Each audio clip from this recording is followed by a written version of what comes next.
ஆண்டவரே இந்த பிரச்சனை இப்ப நடக்கும் ஆண்டவரே முதல்ல சொல்லல உன் கூட வருவேன்னு சொன்னா ஆண்டவரே இந்த மனுஷங்க எல்லாம் இப்படி மாறுவாங்கன்னு ஏன் ஆண்டவரே சொல்லல நான் உன் கூட வருவேன்னு சொன்னேன்ல என்னைய விட்டுட்டு கை விட்டுட்டு அனாதையா போயிட்டாங்களா ஆண்டவரே நான் அனாதையா நான் உன் கூட வருவேன்னு சொன்னேன் ஆண்டவர் என்ன தெரியுமா சொல்லுவாரு இதுக்கு அடுத்து என்ன வரப்போகுதுன்னு சொல்ல மாட்டாரு நான் உன் கூட வருவேன் God will never tell you what is coming next but he'll tell you who is coming.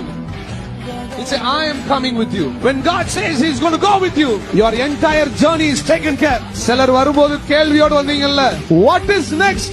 Let me tell you he is next. What is next? என்னால் ஒன்றும் கூடாதென்று என்னை நான் தந்துவிட்டே உம்மால் எல்லாம் கூடுமென்று உம்மை நான் நம்பியுள்ளே